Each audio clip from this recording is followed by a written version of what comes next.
방금 소개받은 전남원의 신준호입니다. 건강과 도시라는 제목을 사실은 제가 생각을 했던 제목인데요.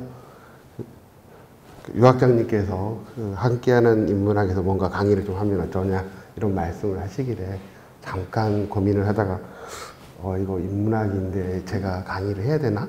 라는 고민을 잠깐 하다가 하겠다고 말씀을 드리고 이 주제로 이렇게 강의를 하게 됐습니다. 지금은 코로나19가 유행하는 시절인데요.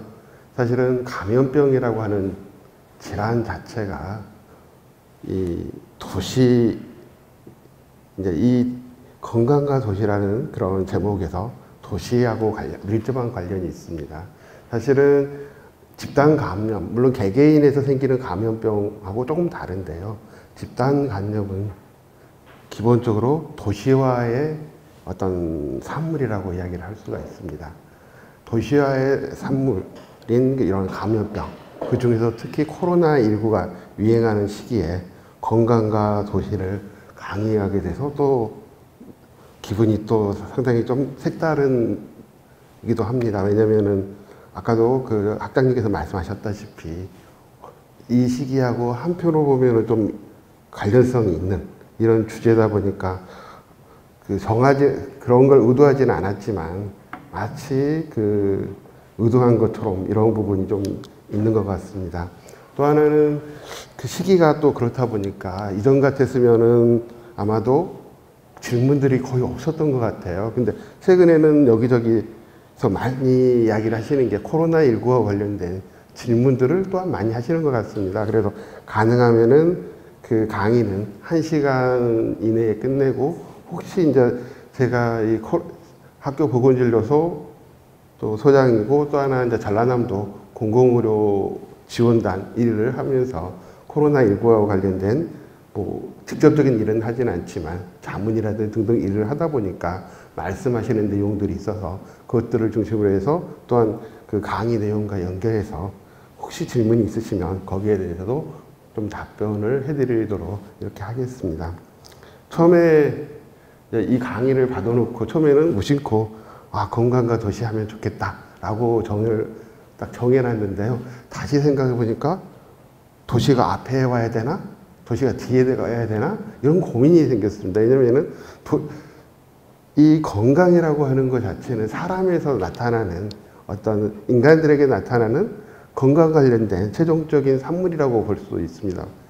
물론 또 건강을 다 투자의 개념으로 해서 혹시 예전에 한참 사회학자들이 말씀하셨던 건강 투자라는 용어들 들어보셨는지 모르겠는데 투자의 개념으로 보기도 합니다.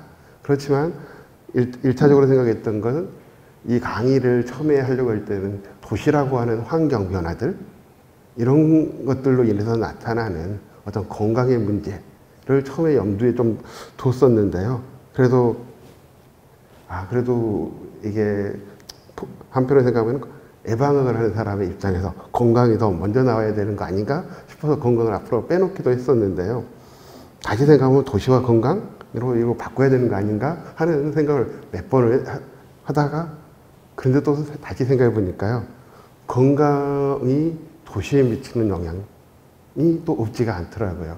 그래서 오늘 사실 말씀드리려고 하는 것은 도시에 대한 이야기, 다음에 건강하고 관련된 이야기, 또 이것들이 갑자기 어떤 서로 영향을 미치는지 이런 것들에 대한 이야기들도 이제 과거의 사례들을 통해서 좀 지켜보려고 하고요. 또 코로나19를 겪으면서 또 생각이 조금씩 바뀌게 됐는데요. 이제 가장 큰 이유는 최근에 어떤 기술의 발전하고도 밀접한 관련이 있고요.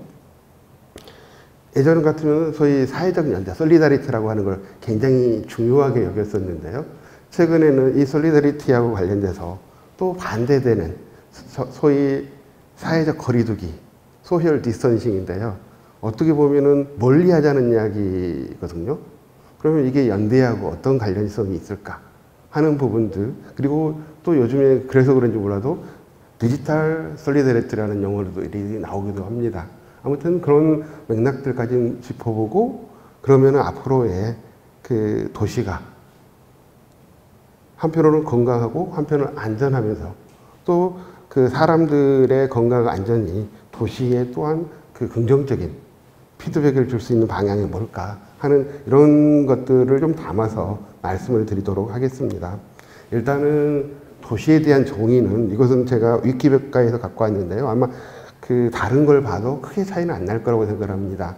이 도시의 정의는 지극히 근현대 도시를 전제로 하는 것 같습니다. 그래서 도시라고 하는 것이 뭐냐에 대한 정의를 보시면 그대로 읽어보겠습니다.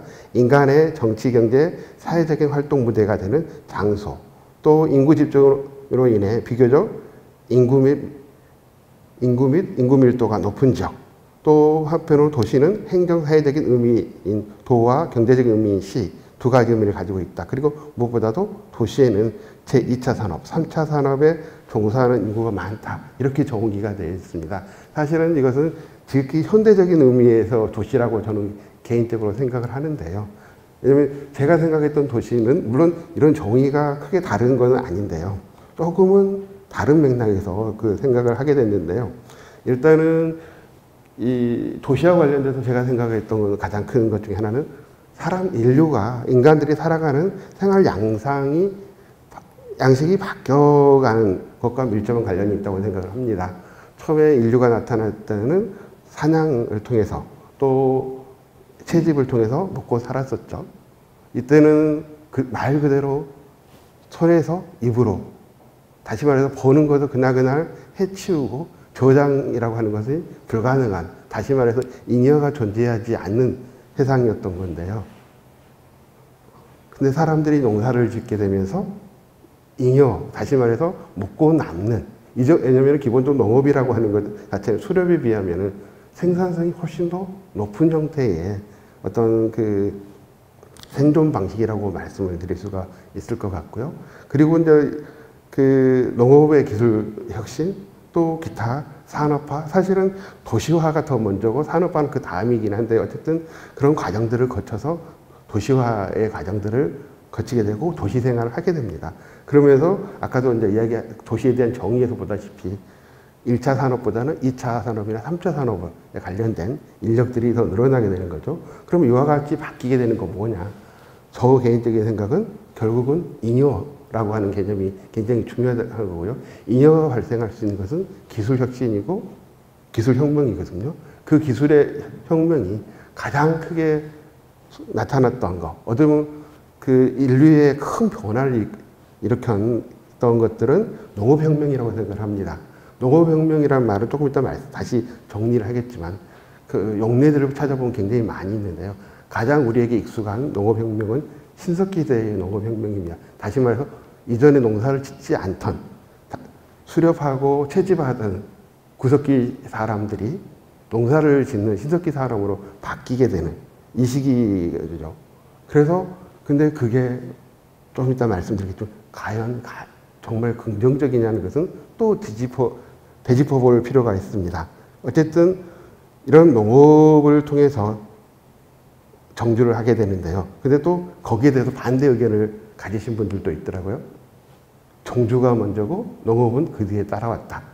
저는 선후관계가 그렇게 썩 중요하다고 생각지는 않습니다. 어쨌든 잉여가 발생하는데 이전에는 그 임산물들을 채취했던 사람들, 농산물들을 키우고 그리고 이제 생산성이 증가를 하면서 그 남는 농산물들이 있었을 텐데요.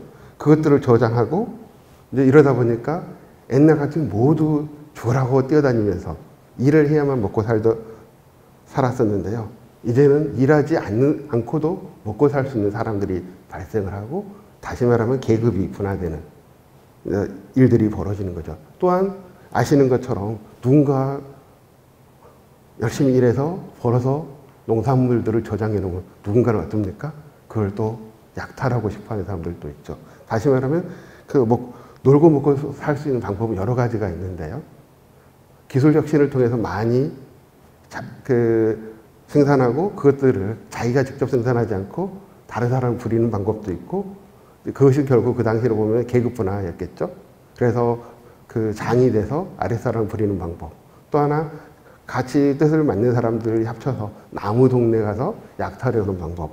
이런 부분 형태로 가면서 점차 도시화되는 이런 과정들을 거쳤다고 생각을 하고요. 그것의 기본적인 전제 조건은 기술혁명, 당시로 보면 신석기 농업혁명이라고 생각을 합니다. 그래서 아까도 말씀드렸던 것처럼 이와 같은 농업혁명의 주요한 용례들을 보니까요. 아까 말씀드린 신석기 시대의 농업혁명이 하나가 있고요. 또 하나 몇 개 더 있는데요. 이집트 10세기경인데 이집트 농업혁명이 일어나서 이 시기에는 굉장히 생산성들이 증가하면서 전 대부분의 경제를 차지했던 것이 농업이었던 거고요. 또 하나 18세기에 영국의 농업혁명이 있는데요. 이때는 이런 농업혁명을 통해서 훨씬 더 먹여 살릴 수 있는 사람들이 많이 늘었다고 하거든요. 이때 농업하고 관련된 여러 가지 기술들이 발전하면서 훨씬 더 농기구라든지 이런 것들이 발전하면서 이전에 비해서 더 많은 농업하고 관련된 생산물들이 나왔고, 그럼으로써 도시 이전에는 사실은 조금씩 잉여의 농산물이 있더라 하더라도 그렇게 많은 사람들이 살 수 없었는데 훨씬 더 생산성이 높아지면서 거대 도시들을 뒷받침할 수 있는, 그리고 이게 되니까 드디어 그 도시에 공장들을 만들고 산업화가 결합이 되면서 거대 도시로 발전하는, 다시 말해서 도시로 집중하는 산업화 시대가 나왔다고 이야기를 합니다. 그래서 통상 어떤 사람들은 산업화가 먼저고 거대 도시가 나온 것처럼 이해를 하시는 경우도 있는데, 그 전에 이미 농업혁명을 통해서 도시화의 기본적인 요건들을 만들어 놓고 나서 이 산업화를 통해서 거대 도시로 발전하는, 그리고 또 20세기 중반에 2차 세계대전인데요. 이 시기에는 보통 녹색혁명이라고 이야기를 하는데 이때에 드디어 농업에서 비료를 사용하게 되는 시기입니다. 그러면서 혁신적으로 생산량이 증가하는 이런 몇 가지 용례들이 있고요. 또 여기에 나오진 않는데요. 이미 중세 때도 상당히 농업하고 관련된 기술들이 발전하면서 이미 도시에서 상당수가 다시 말해서 1차 산업에 종사하지 않는 사람들이 존재할 수 있는 여건들이 만들어졌다고 이야기를 합니다. 그래서 제가 구구하게 농업혁명을 말씀드리는 가장 큰 이유는 이와 같은 농업혁명이 어떻게 보면 도시화의 가장 기반이 됐다라고 생각을 하기 때문에 설명을 드리는 거고요. 또 건강과 도시를 대별해서 생각했을 때 과연 건강을 어느 측면에 속한다고 봐야 될 것인가 하는 데 생각이 들었고요. 도시는 또 어떤 흐름들을 갖는가. 그래서 사람에 있어서 건강이라고 하는 것은 긍정적인 측면을 부각하는 거고요.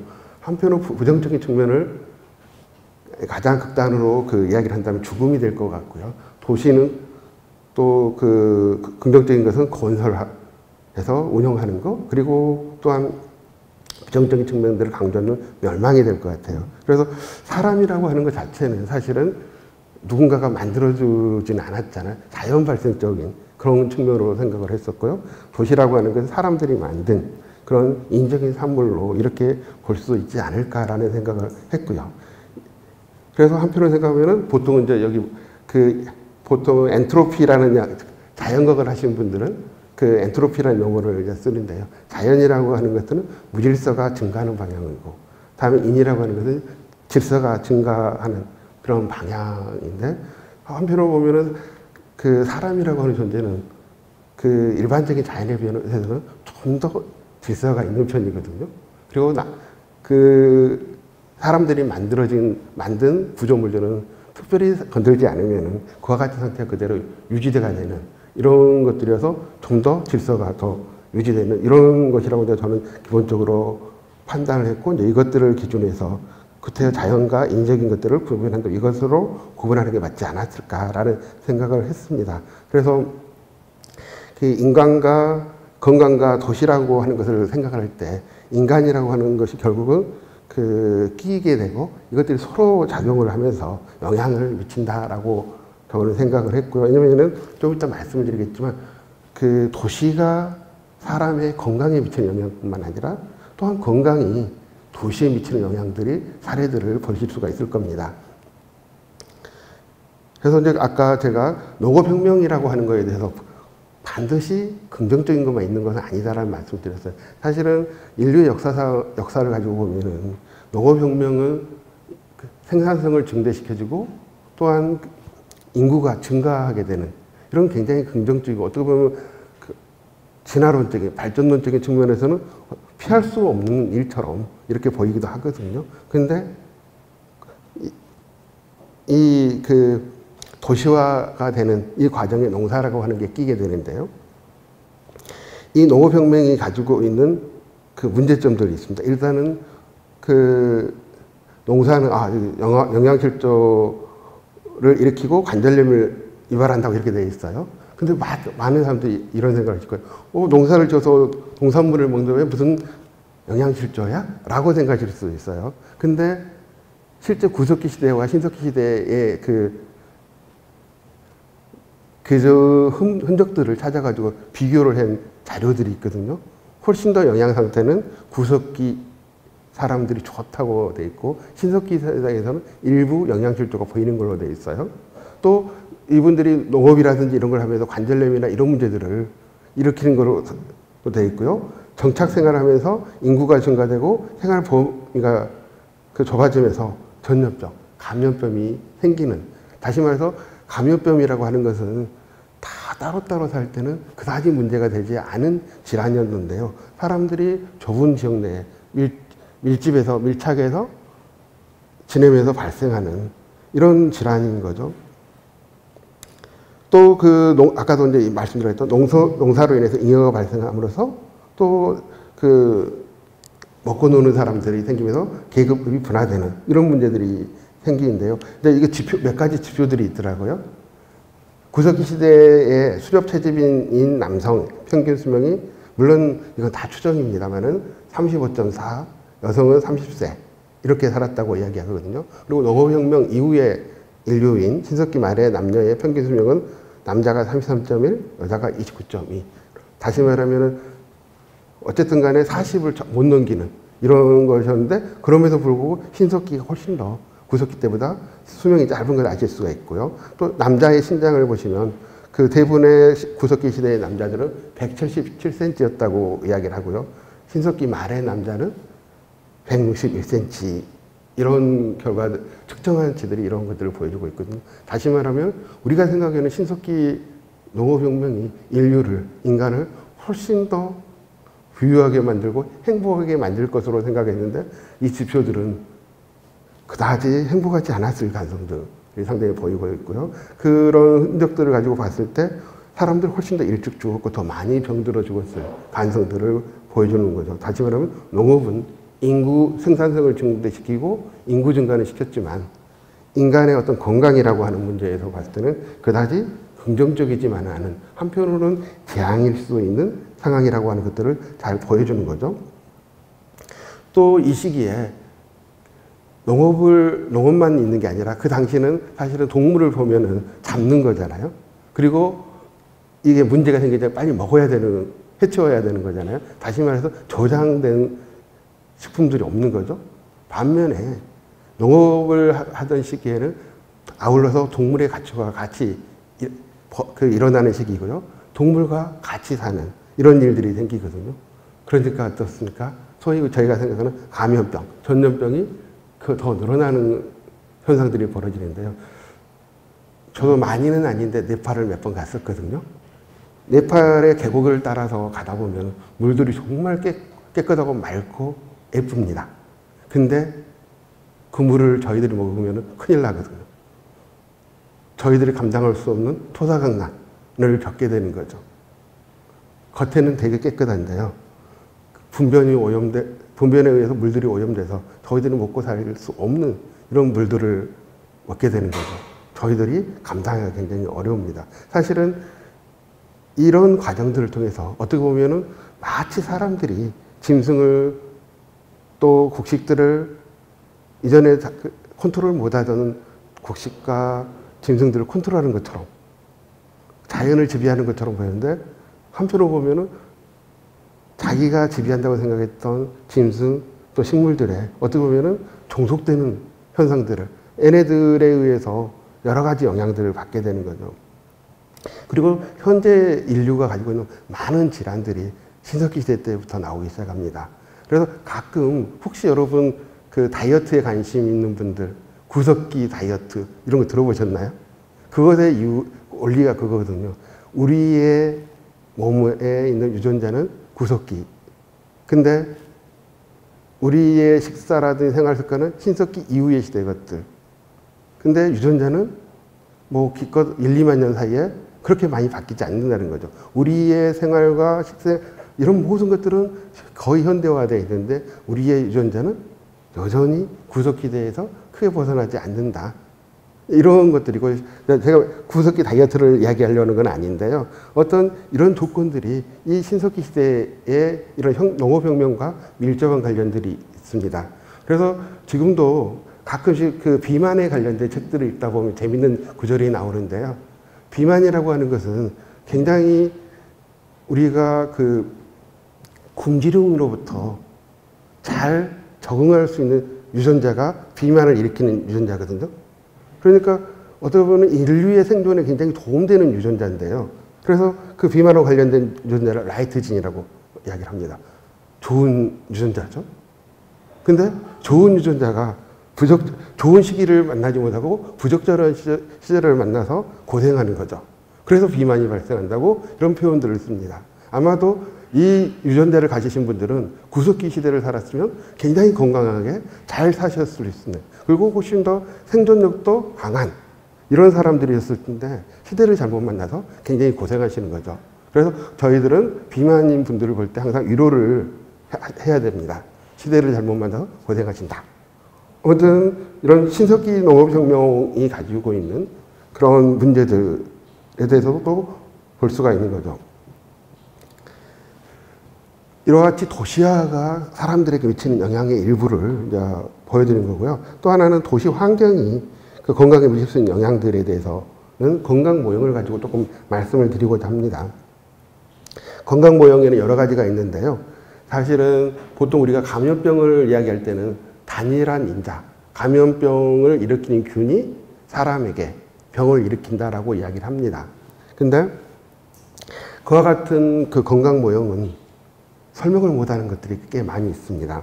특히 도시 환경이라든지 이런 것들이 어떻게 우리 건강에 영향을 미치는가에 대해서는 잘 설명을 못하는데요. 이럴 때 사회생태학적 모형이라든지 수레바퀴 모형을 통해서 조금 더 잘 설명할 수 있습니다. 왜냐하면 좀 더 다양한 원인들이 건강에 영향을 준다라고 하는 관점에서 이야기를 하는 모형입니다. 영어로 제가 한글로 된 걸 못 찾아서 영어로 된 걸 어쩔 수 없이 올려놨는데요. 이게 둘 다 어떻게 보면 사회생태학적 모형입니다. 그 건강을 좀 더 그 보기 쉽게 한글로 된 것부터 말씀을 드리겠습니다. 이게 건강이 중심축이고요. 이와 같은 건강을 결정하는 것은 기본적으로 인체 생리, 다시 말해 유전적인 것들이 영향을 주고 또 하나는 생활 습관들, 다음에 주변 환경의 사회적, 심리적, 물리적 환경을 다 포함을 하고 해서 말하고 있습니다. 그리고 의료제도, 다시 말해서 보험이라든지 등등 이런 것들을 통해서 치료를 잘 받을 수 있는 여건이냐, 이 네 가지가 건강을 결정한다고 이야기를 합니다. 보통은 우리가 보통 이야기할 때는 이런 유전이라든지 이런 부분들, 여기에는 그 또한 나머지 생물학적인 환경들, 이런 것들이 우리에게 그 병을 일으킨다라고 설명들을 많이 하는데요. 이 사회생태학적인 모형에서는 단순히 그런 거, 유전적이거나 이런 것뿐만 아니라 나머지 환경이라든지 제도라든지 또 개개인이 선택하는 생활 습관이라든지 이런 것들이 다 복합적으로 결합을 해서 이 건강이라고 하는 걸 결정한다라고 하는 모형이고요. 이 모형도 유사합니다. 여기 연령이라든지 성 등등 생물학적인 요인, 또 개인의 행태, 또 하나는 사회 환경적인 요인들, 이것들이 결합돼서 그 건강을 결정한다고 하는 모형입니다.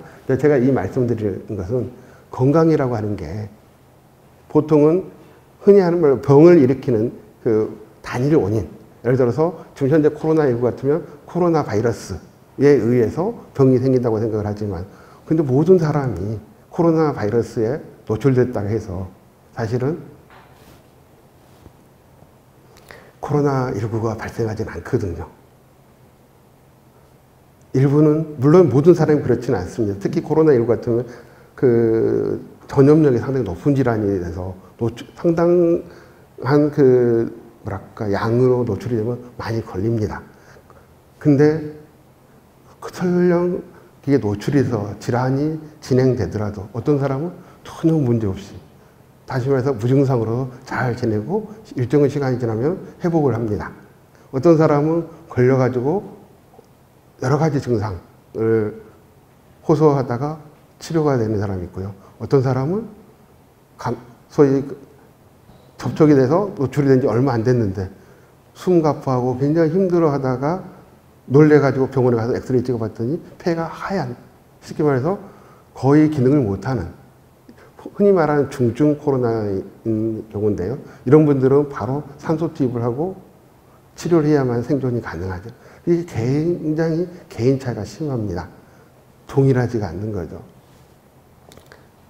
이런 여러 가지 것들이 있는데 사실은 단순하게 한 가지 인자만 가지고 설명할 때는 이와 같은 부분들이 설명이 되지 않습니다. 그래서 제가 이제 말씀드리려고 하는 것은 주로 이 건강이라고 하는 것이 여러 가지가 있지만 오늘은 주로 물리적인 환경, 도시라고 하는 것을 위주로 해서 그 말씀을 드리고자 하는 거고요. 도시가 그런 여러 가지 것들을 결정하는 것 중에 중요한 요소 중에 하나다라고 말씀드린 거고요. 도시 발전이 그러면 건강에 어떻게 영향을 미치는가? 혹시 영어로 조닝이라고 하는 표현들, 존 이런 얘기들 많이 들어보셨죠? 특정한 구역을 우리가 보통 존이라고 이야기하고요. 그 구역들을 다 나누는 걸 조닝이라고 이야기를 합니다. 미국의 도시들에서 아주 대표적으로 나타나는 거고요. 우리나라에서도 아마도 고양시 일산구를 가면은 그것들을 가장 잘 느낄 수 있습니다. 주거지역, 상업지역, 이거 명확히 구분이 돼 있어요. 그리고 그 주거지역 내에는 일반 이런 상업이라든지 등등등이 못 들어가게 돼 있고 학교 시설은 또 따로 구역이 돼 있고요.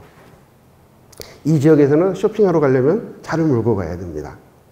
강주의 웬만한 지역들은 아직까지는 막 뒤섞여 있어가지고 그런지가 않죠. 미국이 아주 대표적인데요. 미국은 이렇게 조닝이 아주 잘 돼 있다 보니까 커피 한 잔 마시러 가려고 해도 차를 몰고 가야 되고 뭐 쌀국수 하나 먹으려면 2시간 동안 차를 몰고 가야 되고 뭐 등등등 이런 일들이 발생을 하죠. 그래서 자동차로 이용하는 거죠. 미국에서 자동차는 우리나라 신발하고 똑같습니다. 다시 말해서 자동차가 아니면 밥 한 끼 먹기도 힘든 거고요. 다시 말하면 걷지 않게 됩니다.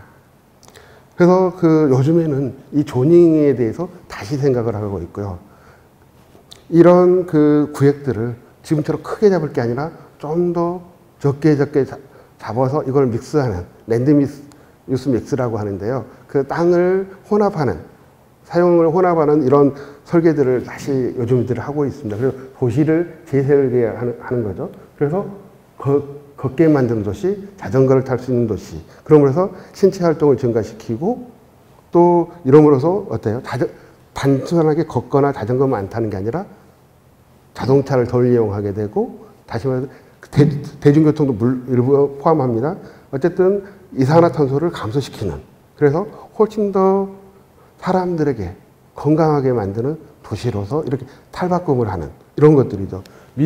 우리나라에서는 못 찾았는데 미국에서는 어떤 지역을 사이트가 있는데 어떤 지역을 딱 누르잖아요. 나 여기 이사 가고 싶다고 딱 누르면은 워커빌리티, 바이커빌리티라고 하는 걸 계산해서 딱 보여주는 그런 홈페이지가 있습니다. 이 지역으로 가면은 훨씬 더 걷기가 좋아. 걷기에 유리한 환경이야. 자전거 타기에 더 유리한 환경이야. 이것들을 보여주는 사이트가 있더라고요. 그리고 어플도 있어요. 딱 가서 누르면은 이 동네는 워커빌리티가 얼마입니다. 이 동네는 바이커빌리티가 얼마입니다. 하는 걸 보여줘요. 그러면은 훨씬 더 건강을 고민하시는 분들은 어때요? 이와 같은 수치가 높은 지역들을 더 선호하고 이쪽으로 이사를 가겠죠. 그래서 도시 설계가 사실은 어떻게 건강에 영향을 미치는가 하는 것들을 좀 보여줄 수가 있는데요. 사실은 이거 말고도 더 있지만 일단 이것만 보고 넘어가겠습니다. 또한 반대로 건강이 도시나 사회에 미치는 영향을 보여줄 수 있는 사례들이 있는데요. 세계사를 뒤바꿨다고 하는 대표적인 질환 중에 하나가 흑사병이고 또 하나 제 생각에는 스페인 독감이 아닌가 싶은데요. 보통 이제 흑사병이라고 하는 용어는 좀 이따 다시 설명을 드릴 텐데요. 보통 패스트라고 똑같이 생각하시면 됩니다. 1350년 무렵에 흑사병이 유럽을 강타했고요. 인구의 3분의 1 정도가 죽었다고 이야기하면 대략 한 1억 정도가 죽었다고 이야기를 하거든요.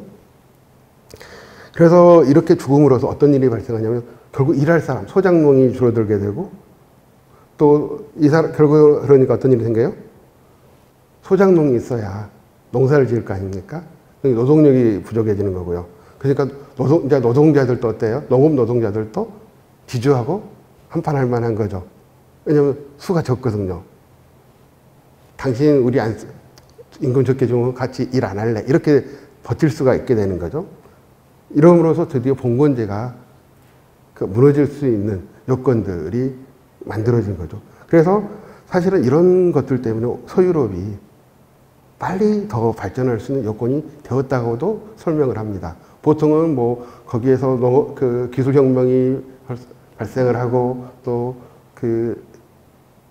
군주와 또 귀족과 시민 뭐 이거 가지고 보통 설명을 많이 하잖아요. 근데 소위 전염병, 감염병의 틀에서 다시 그 시기를 봤더니 오히려 감염병이 미친 영향이 훨씬 크다는 거죠. 왜냐면 인구의 3분의 1인 1억이나 죽어버렸는데요. 방법이 없잖아요. 그리고 그러다 보니까 소위 지주, 귀족의 입장에서도 새로운 기술혁명이 필요한 거죠. 부족한 인력을 대체할 수 있는 기술들이 필요한 거고 그것들을 개발하게 되는 거고요. 실제 중세 때에 그런 기술혁명들이 같이 동반이 있다고 이야기를 하더라고요. 그러므로서 더 많은 사람들이 도시에서 거주할 수 있는 여건들이 만들어졌다고 얘기를 하고요. 또 하나는 이와 같이 사망률이 굉장히 높은 전염병, 지금은 이제 감염병으로 용어가 바뀌었는데요. 참고를 하니까 어때요? 사람들은 안전하지 않는 유럽에서 안전한 새로운 곳으로 이주하고 싶어 했던